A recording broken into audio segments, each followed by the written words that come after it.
नमस्कार स्टूडेंट। आज हम विद्युत चैप्टर में विद्युत परिपथ आरेख पढ़ेंगे। तो विद्युत परिपथ आरेख को समझना आपके लिए मोस्ट इम्पोर्टेंट है, क्योंकि जब भी कोई आप न्यूमेरिकल सॉल्व करोगे, अगर आपको डायग्राम दिया हुआ है तो आपको डायग्राम में कोई नाम नहीं लिखा मिलेगा, केवल सिंबल मिलेंगे, यही आरेख मिलेगा। और इन आरेख से आपको पता होना चाहिए कि ये किसका सिंबल है, ये किसके लिए हम यूज करते हैं। तो इनको सही से समझना, ठीक है। तो सबसे पहले हम बात करते हैं विद्युत सेल।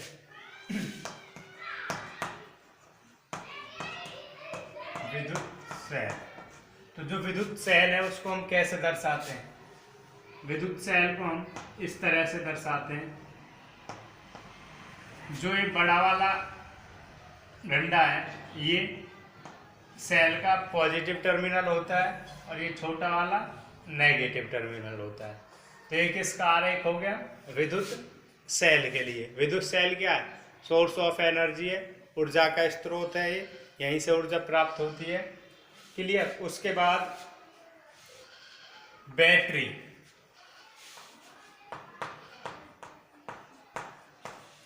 बैटरी को हम इस तरह से दर्शाते हैं, ध्यान से देखना।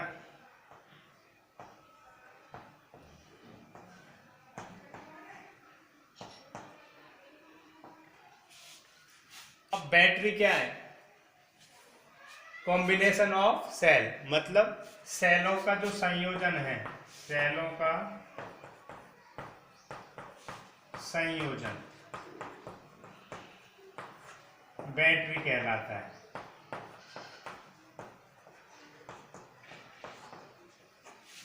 सेल संयोजन का मतलब जुड़ना। अगर हम दो या दो से अधिक सेलों को जोड़ दें तो वो क्या बन जाती है? हमारी बैटरी।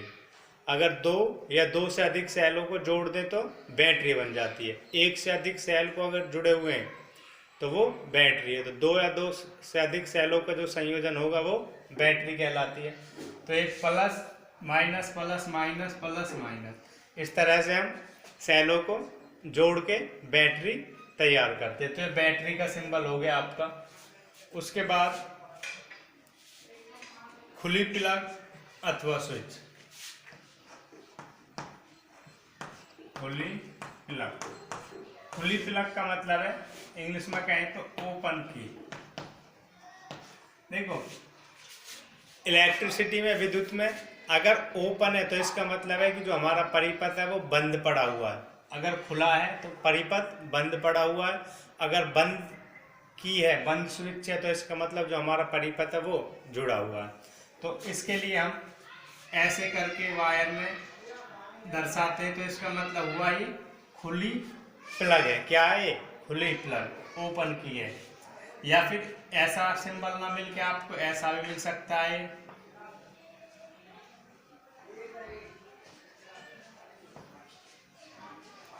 इस तरह से। तो दोनों ही जो चिन्ह है, निशान है, ये किसके लिए हैं? खुली प्लग के लिए।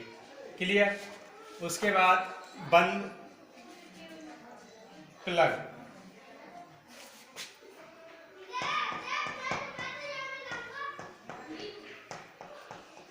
बंद प्लग के लिए हम ऐसे करके और इसमें एक यहाँ पे बिंदी सी दिखा देते हैं। तो ये किसके लिए चिन्ह हो गया?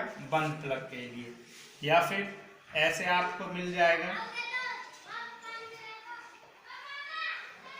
ये बंद प्लग के लिए। तो ये दोनों बंद प्लग के लिए, ये दोनों खुली प्लग के लिए।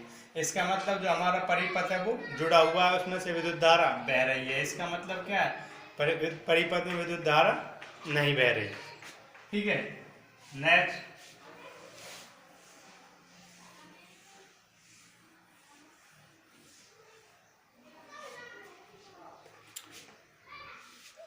तार संधि।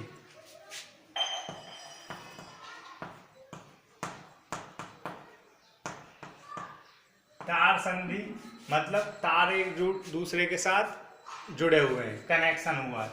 तो ऐसे अगर कोई तार है और उसके साथ यहाँ पे इस तरह से बना हुआ है, तो इसका मतलब ये तार इसके साथ जुड़ा हुआ है।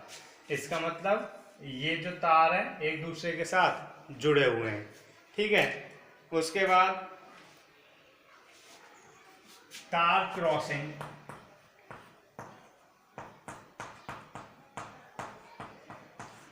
तार क्रॉसिंग का मतलब है कि मान लें कि ये एक वायर जा रही है और इसके साथ अगर ऐसा ये बना हुआ है तो ये इसका मतलब है कि ये तार इसके ऊपर से जा रहा है। ठीक है। नेक्स्ट, विद्युत बल्ब।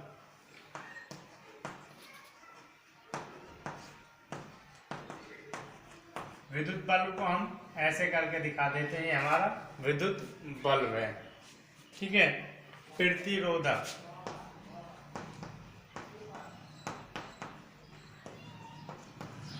इसका चिन्ह इस तरह से होता है, ये हमारा प्रतिरोध है, प्रतिरोधक है। ठीक है। परिवर्ती प्रतिरोधक, परिवर्ती प्रतिरोधक। परिवर्ती प्रतिरोधक का मतलब है कि जो प्रतिरोध है हम उसको बदल सकते हैं, अपनी इच्छा अनुसार कम या ज़्यादा कर सकते हैं। तो इसका सिंबल इस प्रकार से होता है,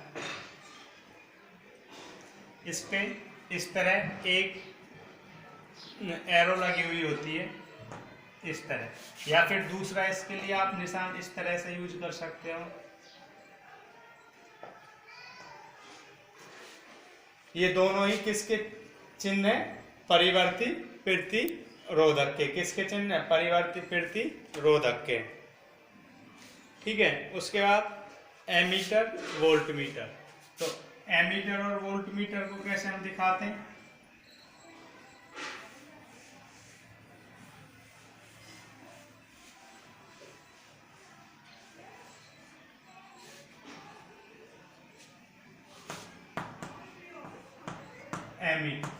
एमीटर आपको पता है, इसको ए से दिखाते हैं, और एमीटर हमारा विद्युत को मेजर करने के लिए, मापने के लिए इसका प्रयोग करते हैं। विद्युत को मापने के लिए इसका प्रयोग किया जाता है। कि यंत्र है जिसका उपयोग विद्युत को मापने के लिए किया जाता है।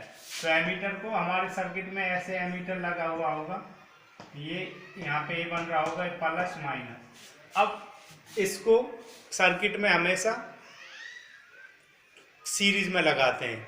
किस में लगाते हैं? सीरीज में, श्रेणी क्रम में जोड़ा जाता है। ठीक है। अभी पता चल जाएगा श्रेणी क्रम क्या होता है, कैसे जोड़ते हैं। ठीक है। और वोल्टमीटर,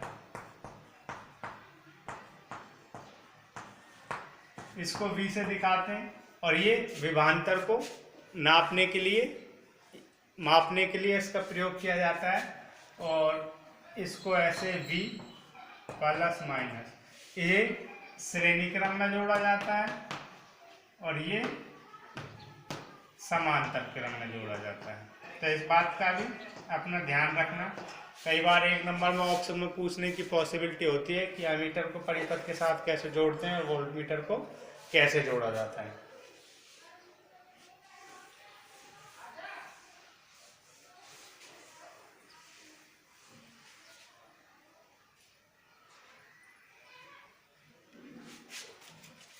तो ये हो गए हमारे RA। अब नेक्स्ट,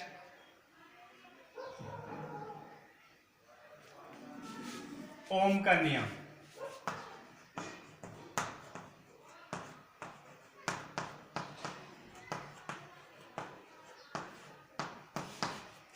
ये इम्पोर्टेंट है, यहाँ से ही स्टार्ट होती है हमारे न्यूमेरिकल की बातें। ठीक है। तो कई बार इस बेस्ड न्यूमेरिकल पेपर में ज़्यादा पूछे जाते हैं। ओम का नियम। ओम का नियम क्या कहता है? किसी धातु के चालक तार में प्रवाहित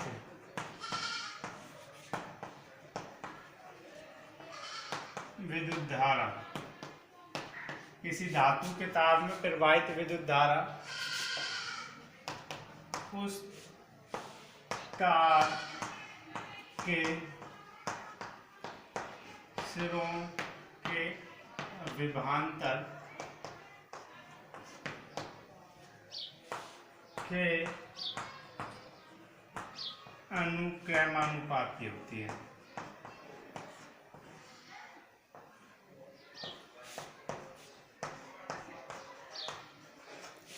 क्या कहता है कि किसी धातु के चालक के तार में प्रवाहित विद्युत धारा उस तार के सिरों के बीच विभवांतर के अनुक्रमानुपाती होती है। मतलब कि जो विभवांतर है वो हमारे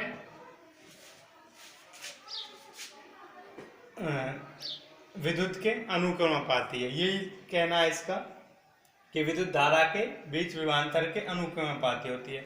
मतलब कि जो विभवांतर है वो डायरेक्टली प्रोपोर्शनल टू होता है आई के। अगर जितना हम विभवांतर बढ़ाएंगे उतना ही हमारा करंट बढ़ेगा, जितना करंट बढ़ेगा उतना ही विभवांतर बढ़ेगा। तो यहाँ से हम इसको हटाने के लिए एक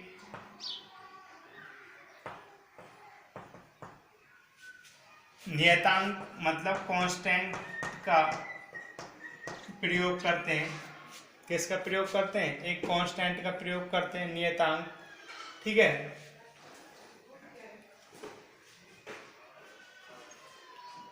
एक कांस्टेंट का प्रयोग करते हैं जो है आर, और इसी को क्या कहते हैं हम?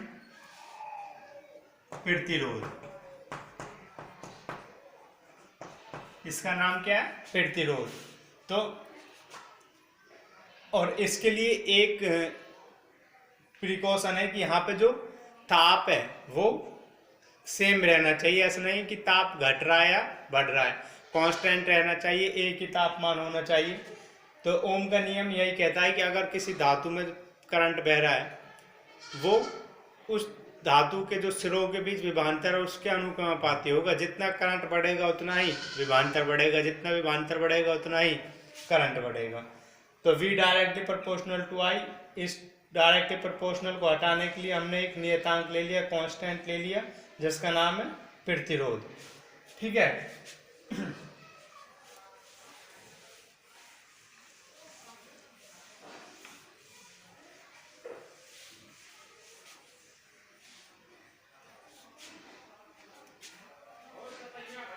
अब प्रतिरोध क्या होता है? प्रतिरोध, इसको R रेजिस्टेंस बोलते हैं इंग्लिश में, इसलिए इसको R से हम दिखाते हैं प्रतिरोध। तो प्रतिरोध क्या है? किसी भी धातु का वो गुण है जो उसके अंदर बहने वाली विद्युत धारा का विरोध करता है। मतलब उसमें से जो विद्युत धारा बहेगी उनको बहने से रोकता है, मतलब इलेक्ट्रॉन को बहने से रोकता है। यही तो है कि इलेक्ट्रॉन क्या, हमारा एक आवेश है, इलेक्ट्रॉन के बहने से विद्युत धारा बनती है। मैंने बताया था कि the rate of flow of charge यही है कि आवेश की बहने की दर को करंट विद्युत धारा कहते हैं। आवेश बहेगा तो हमारा करंट उत्पन्न होगा। तो जो आवेश हमारा बह रहा है उनको बहने से रोकता है। ऐसी जो प्रॉपर्टी होती है, गुण होता है हमारे धातु का, उसको क्या कहते हैं? प्रतिरोध। अब जिनका प्रतिरोध अधिक होता है उनमें से विद्युत धारा कम बहेगी, जिनका प्रतिरोध कम है उनमें से विद्युत धारा अधिक रहेगी, बहेगी। ठीक है, तो प्रतिरोध क्या है? किसी धातु का वह गुण जो उसमें से गुजरने वाली विद्युत धारा का अपोज विरोध करता है।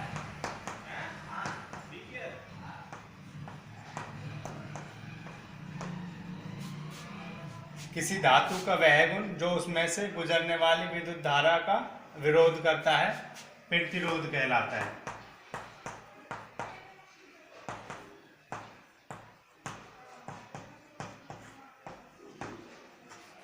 ठीक है, इसे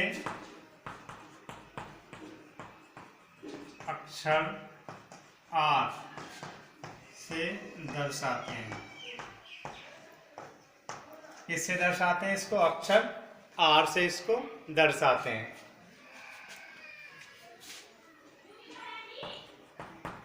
इसका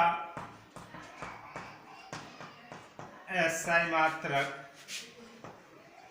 ओम, इसका सिंबल है ये, और इसको बोलते हैं ओम। इसका एसआई मात्रक ओम होता है।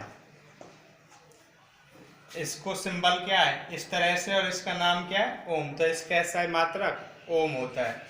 तो जो हमारा इसका फॉर्मूला है वो R = V/I। अभी हमने देखा था V = IR, तो यहाँ से R निकल सकते हैं V/I। तो R इसका फॉर्मूला क्या है, R = V/I। ठीक है।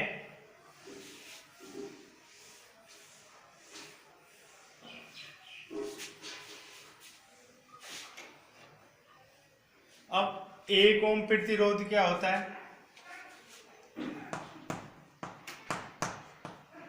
1 ओम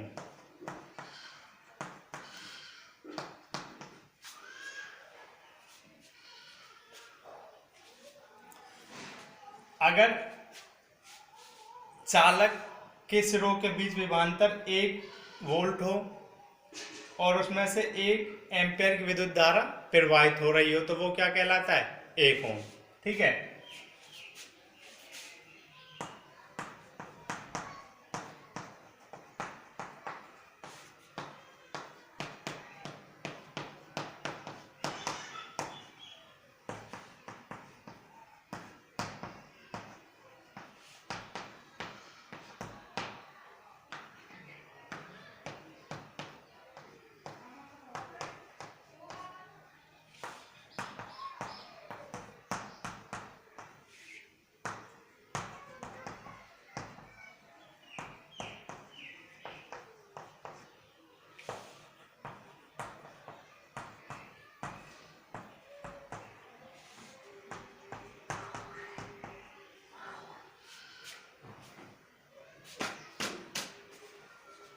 अगर चालक के सिरों के बीच विभवांतर 1 वोल्ट हो और उसमें से 1 एम्पियर की विद्युत धारा प्रवाहित हो रही हो, तो प्रतिरोध